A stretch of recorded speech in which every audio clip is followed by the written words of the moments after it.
Dans cette séquence, je vais vous parler des importations et de quelques nouveautés que propose InDesign CS3 sur ce sujet. Commençons par l'importation classique. Elle se réalise en dessinant d'abord un bloc qui va recevoir l'image ou le texte que l'on importera. Je vais choisir ici une image. Je dessine le bloc que je positionne à l'endroit voulu sur la page, par exemple ici. Une fois cette première opération effectuée, dans le menu Fichier, je vais choisir la commande Importer.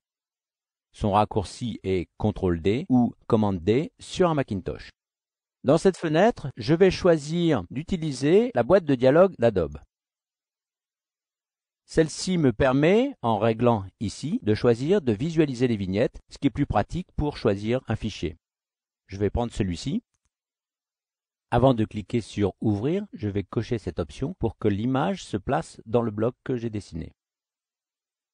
Une fenêtre de dialogue apparaît. Ici, elle ne comporte pas d'options, mais on verra plus tard que dans certains cas, il faut faire un choix. Ici, l'image n'apparaît pas entière. Dans le menu Objet, je vais pouvoir ajuster sa taille en choisissant l'une de ces options. Je peux par exemple ajuster proportionnellement comme ceci,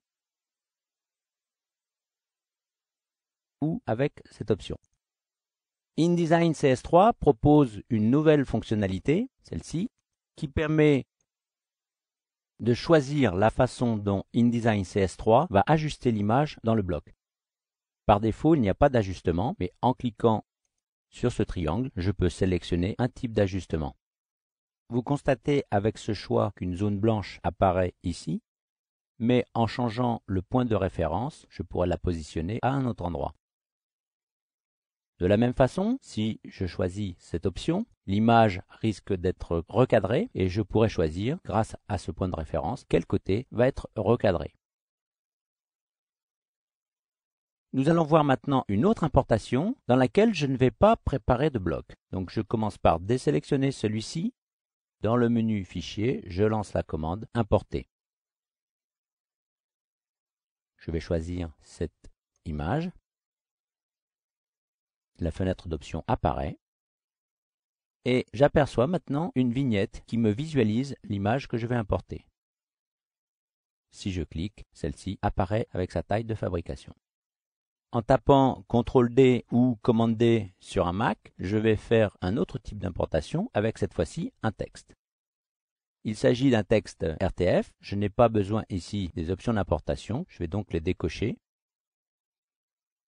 InDesign me montre un aperçu du texte. Comme je n'ai pas préparé de bloc, je peux ici le dessiner à la volée.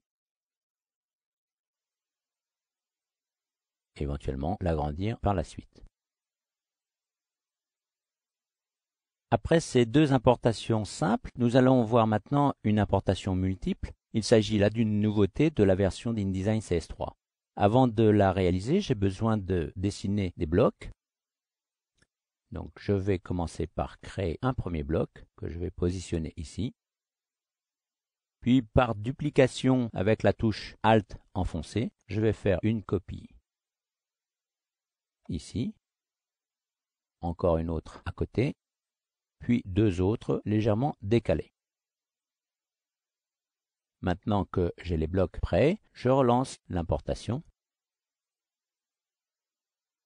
Et dans ce dossier, je vais choisir plusieurs images. Donc par exemple celle-ci. En enfonçant la touche CTRL ou Commande sur un Macintosh, je vais sélectionner plusieurs images. Si ces images étaient contiguës, je sélectionnerai en enfonçant la touche majuscule. Donc je vais prendre par exemple celle-ci, celle-ci, celle-ci et celle-ci. Dans cette sélection multiple, je pourrais très bien avoir un mélange d'images et de texte. Je n'affiche pas les options d'importation et je lance la commande.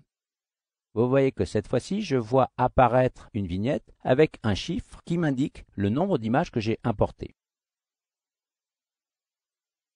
En utilisant les touches fléchées du clavier, je vais pouvoir visualiser une photo ou l'autre. Donc, à partir du moment où je vois celle qui m'intéresse, je vais pouvoir la placer dans le bloc. Je vais mettre celle-ci ici, celle-ci dans ce bloc, comme ceci et comme ceci. Pour ajuster la taille de ces images que je viens de placer, je sélectionne les blocs. Dans le menu Objet, je vais faire un ajustement avec cette option. Nous allons maintenant passer dans une autre page blanche dans laquelle je vais placer d'autres éléments. Je vais commencer par placer un fichier PDF. CTRL D pour aller choisir ce fichier qui est ici. Je pourrais faire le même type d'importation que ce que je vais faire avec ce fichier en utilisant un fichier InDesign. Donc je choisis celui-ci, je vais afficher les options d'importation. Quand je clique sur Ouvrir, une fenêtre apparaît. S'il s'agissait d'un document PDF multipage, je pourrais ici choisir la page que je souhaite importer. Par défaut, InDesign importe la totalité du document. Par ce menu local, je peux choisir de n'importer que le graphique. C'est cette option qui m'intéresse. Je valide, le document apparaît. Je peux le positionner. Je vais le mettre par ici. Voilà. Il me reste maintenant une place en haut de cette page pour y mettre un tableau. Alors il s'agit ici d'un fichier Excel que je vais importer. Le voici. Je vais laisser les options d'importation affichées.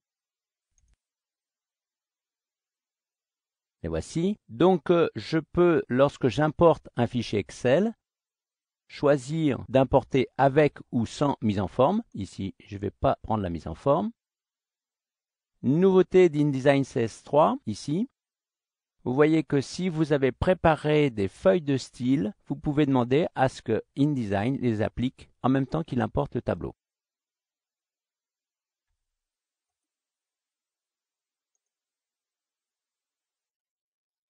Je vois apparaître le curseur de placement, il est chargé du tableau. Je vais créer à la volée un bloc pour voir apparaître ce tableau. Ici, il a besoin d'être redimensionné. Pour cela, je vais cliquer dans une cellule, puis glisser le curseur pour obtenir le redimensionnement. Pour formater ce tableau, je vais utiliser la nouvelle fonctionnalité d'InDesign CS3, donc les styles de tableau. Je sélectionne le tableau. Dans la palette Table, je vais choisir l'un des styles que j'ai préparé, par exemple celui-ci. Le style s'applique automatiquement au tableau. Si je veux voir son aspect, je vais désélectionner le tableau. Et vous voyez qu'il est mis automatiquement en forme.